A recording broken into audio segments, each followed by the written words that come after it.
দাবিতে শক্ত অবস্থান নিয়েছে। অন্যদিকে বিএনপি সহ রাজনৈতিক দলগুলো আওয়ামী লীগ তথা কোনো রাজনৈতিক দলকে নিষিদ্ধ করার বিপক্ষে তাদের স্পষ্ট অবস্থান ইতোমধ্যেই জানিয়ে দিয়েছে। ভারতীয় গণমাধ্যম দ্য হিন্দুকে দেওয়া সাক্ষাৎকারে অন্তর্বর্তীকালীন সরকারের প্রধান উপদেষ্টা ডক্টর মোহাম্মদ ইউনূস জানিয়েছেন, যেহেতু বিএনপি চায় না আওয়ামী লীগকে নিষিদ্ধ করা হোক, তাই অন্তর্বর্তীকালীন সরকার সেই পথে হাঁটবে না।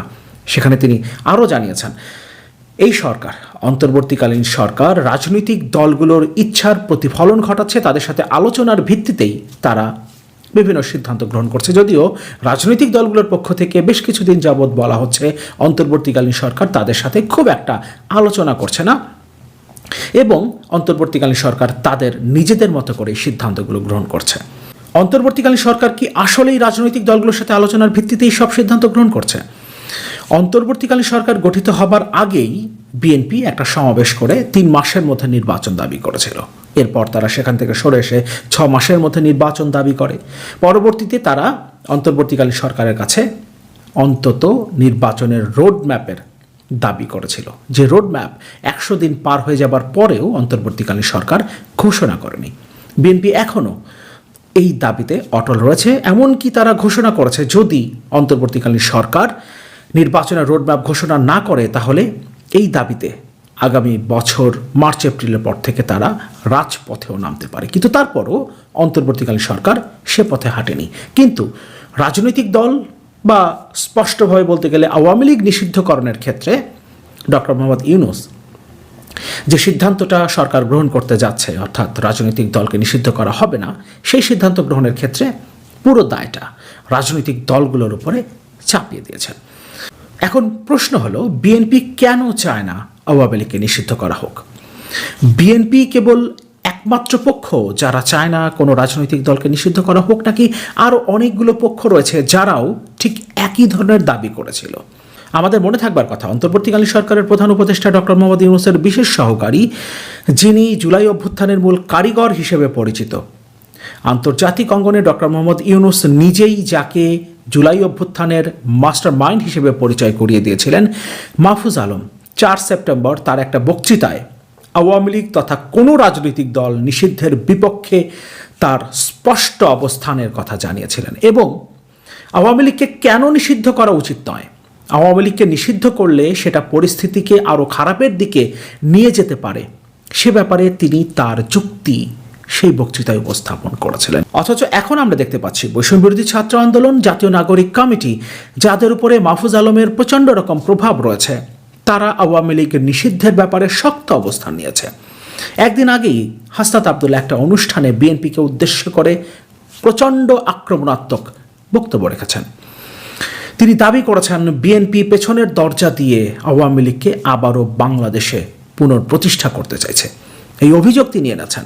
অথচ মাহফুজ আলম 4 সেপ্টেম্বর দাবি করেছিলেন, তার যুক্তি উপস্থাপন করেছিলেন যাতে আওয়ামী লীগকে নিষিদ্ধ করা না হয়। অথচ এখন আমরা তার বিপরীত অবস্থান দেখতে পাচ্ছি বৈষম্য বিরোধী ছাত্র আন্দোলন এবং জাতীয় নাগরিক কমিটির কাছ থেকে। এখন অনেকগুলো প্রশ্ন রয়েছে, কেন বৈষম্য বিরোধী ছাত্র আন্দোলনের নেতারা আওয়ামী লীগকে নিষিদ্ধের ব্যাপারে এত জোরালো অবস্থান নিয়েছে এবং বিএনপি আওয়ামী লীগের সবচেয়ে বড় প্রতিপক্ষ, এতগুলো বছর ধরে যারা আওয়ামী লীগের বিরুদ্ধে লড়াই করে এসছে, আওয়ামী লীগের সরকার এবং আওয়ামী লীগের অন্যান্য সহযোগী সংগঠন সবাই মিলে যে বিএনপির উপরে প্রচণ্ড রকম দমন পীড়ন, নিপীড়ন, নির্যাতন চালিয়েছে, সেই বিএনপি আওয়ামী লীগকে নিষিদ্ধের বিরুদ্ধে অবস্থান নিল কেন? এবং এই বিষয়টিতে সরকারও খুব একটা স্বাচ্ছন্দ্য নেই, কারণ ইতোমধ্যেই যে খসড়া অনুমোদন দেওয়া হয়েছে আইন মানবতা বিরোধী অপরাধের বিচারের জন্য, যেখানে রাজনৈতিক দল নিষিদ্ধের একটা প্রক্রিয়া রাখার কথা ছিল, এমনটা শোনা যাচ্ছিল।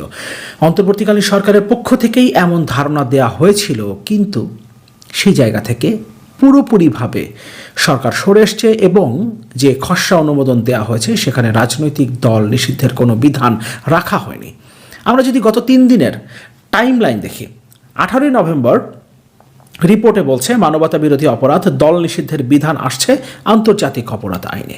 ঠিক তার পরদিন আইন উপদেষ্টা অধ্যাপক আসিফ নজরুল বলেছিলেন, রাজনৈতিক দলের বিরুদ্ধে ব্যবস্থা নিতে সুপারিশ করতে পারবেন ট্রাইব্যুনাল, অন্তত সুপারিশ করার একটা বিধান রাখা হবে, কিন্তু সর্বশেষ যখন অধ্যাদেশের খসড়া অনুমোদন দেওয়া হলো, তখন যে রিপোর্টটা হয়েছে তার হেডলাইন এরকম: রাজনৈতিক দলের বিরুদ্ধে শাস্তির বিধান রাখেনি সরকার।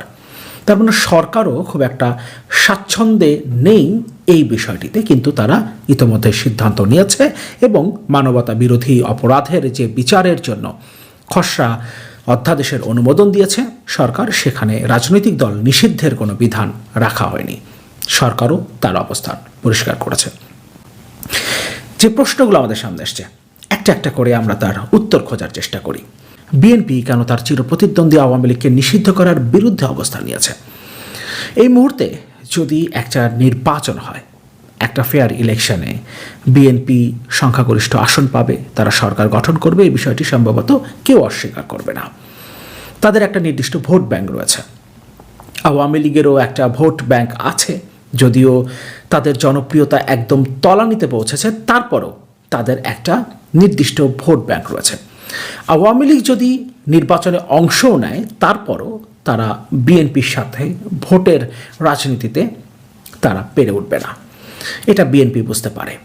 কিন্তু আওয়ামী লীগ যদি নির্বাচনে অংশ না নেয়, তাহলে আওয়ামী লীগের এই ভোট ব্যাংক বিভক্ত হয়ে যাবে এবং যারা আওয়ামী লীগের সমর্থক, যারা এতটা অজনপ্রিয় হয়ে যাবার পরেও আওয়ামী লীগকে ভোট দেবে, তারা অন্তত বিএনপিকে ভোট দেওয়া থেকে বিরত থাকবে এবং অন্যরা যে রাজনৈতিক দলগুলো প্রতিদ্বন্দ্বিতা করবে, এই ভোটগুলো তাদের দিকে চলে যেতে পারে, যেটা বিএনপিকে কোনো কোনো জায়গায় ব্যাকফুটে ঠেলে দিতে পারে।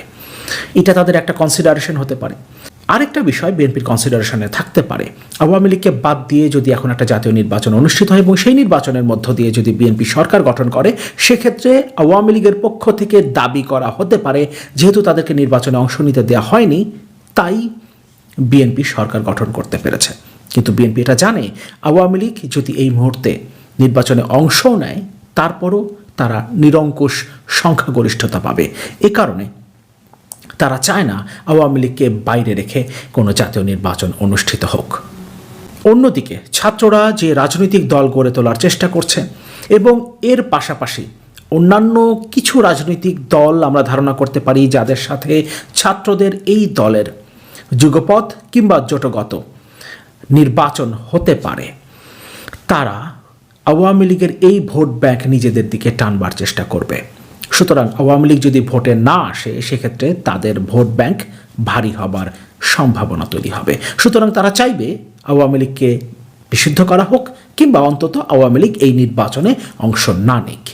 সুতরাং উভয় পক্ষই রাজনৈতিকভাবে তাদের সুবিধাজনক অবস্থান ধরে রাখবার জন্যই আওয়ামী লীগকে নিষিদ্ধের পক্ষে বা বিপক্ষে অবস্থান নিয়েছে। আর একটা কথা বলে আলোচনাটা শেষ করব। আওয়ামী লীগকে নিষিদ্ধ করাই কি এই মুহূর্তে সমাধান? কোনো রাজনৈতিক দলকে অফিসিয়ালি নিষিদ্ধ করে কি সেই দলকে নিশ্চিহ্ন করা যায়, সেই দলের কর্মকাণ্ড বন্ধ করা যায়? স্বাধীন বাংলাদেশে 4 বার জামাত ইসলামীকে নিষিদ্ধ করা হয়েছে, কিন্তু তাদেরকে কি নিশ্চিহ্ন করা গেছে? বরং কোনো দলকে অফিসিয়ালি নিষিদ্ধ ঘোষণা করা হলে র্যাডিক্যাল অংশগুলো সক্রিয় হয়ে উঠতে পারে, সেক্ষেত্রে দেশের মধ্যে নৈরাজ্য তৈরি হতে পারে, গৃহযুদ্ধের পরিস্থিতিও তৈরি হয়ে যেতে পারে। এই বিষয়গুলো আমাদের মাথায় রাখা জরুরি। এর পাশাপাশি দল হিসেবে যদি আওয়ামী লীগকে নিষিদ্ধ করা হয়, তখন সুনির্দিষ্ট অভিযোগের ভিত্তিতে আওয়ামী লীগ এবং এর সহযোগী সংগঠনগুলোর নেতাকর্মী এবং আওয়ামী লীগ সরকারের মন্ত্রী, এমপি এবং তাদের সুবিধাভোগীরা গত 15.5 বছরে যে দুর্নীতি, লুটপাট, নিপীড়ন, নির্যাতন চালিয়েছে, তার বিচার থেকে আমরা দূরে সরে যেতে পারি। সুতরাং দল হিসেবে আওয়ামী লীগকে নিষিদ্ধ আপাতত করা হচ্ছে না এবং এই সিদ্ধান্তকে আমি যথাযথ মনে করি। কিন্তু আন্তর্জাতিক অপরাধ ট্রাইব্যুনালের মাধ্যমে যে অধ্যাদেশের খসড়া অনুমোদন দিয়েছে উপদেষ্টা পরিষদ, সেই অধ্যাদেশের আলোকে এবং এই ট্রাইব্যুনালের মাধ্যমে প্রত্যেকের বিচার হতে হবে। গত 15.5 বছরে আওয়ামী লীগ যে সরকারগুলো গঠন করেছে, অবৈধভাবে তারা যে ক্ষমতায় ছিল এবং তাদের সহযোগী যারা ছিল, আওয়ামী লীগের সরকার, আওয়ামী লীগের সহযোগী সংগঠনগুলোর নেতাকর্মী যারা গত 15.5 বছরে মানুষের উপরে জুলুম, নির্যাতন, নিপীড়ন চালিয়েছে, দুর্নীতি, লুটপাট করেছে, তাদের প্রত্যেকের বিচার হতে হবে, প্রত্যেকের। আর অন্তর্বর্তীকালীন সরকারকে এটা মাথায় রাখতে হবে, আওয়ামী লীগকে যদি অফিসিয়ালি নিষিদ্ধ করা না হয়, যে সিদ্ধান্তটা ইতোমধ্যেই তারা নিয়ে ফেলেছে, আওয়ামী লীগকে অফিসিয়ালি নিষিদ্ধ করা হচ্ছে না, সেক্ষেত্রে তাদেরকে রাজনৈতিক কর্মকাণ্ড পরিচালনার সুযোগ দিতে হবে। নিশ্চয়ই আমাদের মনে আছে 10 নভেম্বর নূর হোসেন দিবস উপলক্ষে আওয়ামী লীগ নূর হোসেন চত্বরে একটা কর্মসূচি ঘোষণা করেছিল, কিন্তু তাদেরকে প্রতিহত করার ঘোষণা এসেছিল সরকারের ভেতর থেকে ঘোষণা এসেছিল তাদেরকে প্রতিহত করা হবে, তাদেরকে সেখানে দাঁড়াতে দেওয়া হবে না, তাদেরকে সেখানে পৌঁছাতে দেওয়া হবে না, এবং তারপর সেখানে যে ঘটনাগুলো ঘটেছে সেটা আমরা দেখেছি। এগুলো সরকারকে মাথায় রাখতে হবে, কারণ গত 15.5 বছরে আমরা একদিকে যেমন গণতন্ত্রের কথা বলেছি, অন্যদিকে মানবাধিকারের কথা বলেছি। মানবাধিকার সেটা আওয়ামী লীগের শাসন আমলে হোক, অন্তর্বর্তীকালীন সরকারের শাসন আমলে হোক, আর বিএনপি কিংবা অন্য যে কোনো রাজনৈতিক দলীয় সরকারের সময় হোক না কেন, সেটা সমুন্নত রাখতে হবে।